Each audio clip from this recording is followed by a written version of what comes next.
Hello, divine creations, divine marvels, children of God. Thanks so much for joining in. You are joining me live in my front yard, and I'm going to be answering a question. I got a question about what do I think of Toni Parsons and Jim Newman. So, I've heard the name Toni Parsons. I haven't checked out any of his work. Jim Newman, I haven't heard the name. And for me, it's gotten really simple in the non-duality scene. If someone teaches one technique, self-inquiry, if they sit around just kind of talking about the self and talking about you are that and talking about inquiring, then they're Neo-Advaita.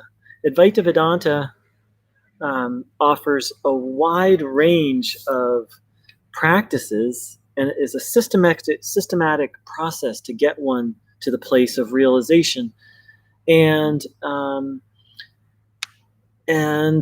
most of the teachers out there that I've come across today aren't doing that. They're offering a very watered down version. I'm guessing both of these people are, but again, I don't know. I haven't checked them out. Don't feel the need to check them out because I'm really into Ramana Maharshi and Adi Shankara, and I'm really into the Gita. And that's the other way is, if someone's not grounded, if a teacher isn't grounded in anything traditional, like the Gita or like Shankara, it's very easy to take a quote of Ramana and then just throw it out of context or sort of miss the whole system of Advaita Vedanta. So if someone, doesn't make reference to the Gita and the gunas and different practices, and, if they just are like, you are the self, who is it that feels, then they're just Neo-Advaita, and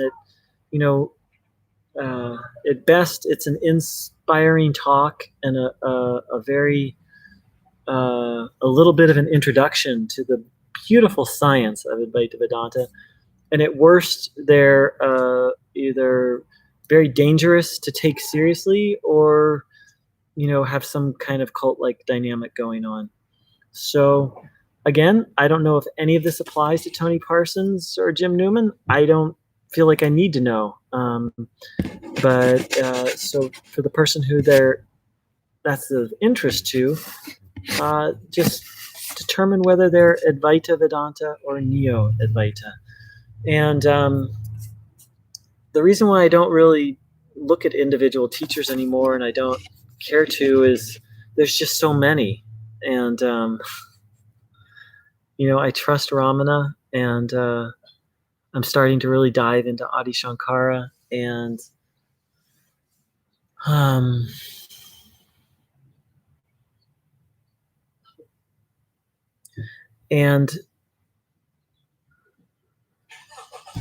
the thing is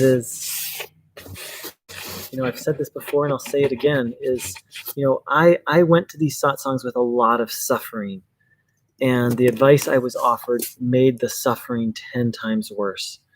And so that's kind of why I have this channel, because ideas do have power, and these are very powerful ideas. And if misapplied and mistaught, they're literally deadly.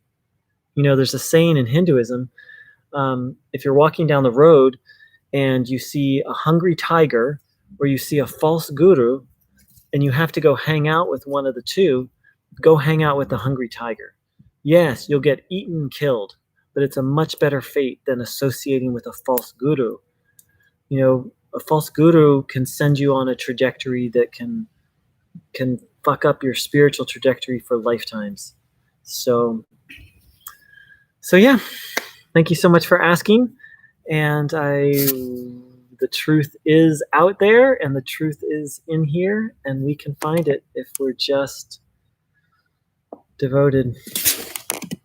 And sometimes to find what's true, first we have to, my experience was, to figure out what was true, I had to fall for what was false. And isn't that sort of the essence of Hinduism, that we fall for Maya until we don't? And I still fall sometimes.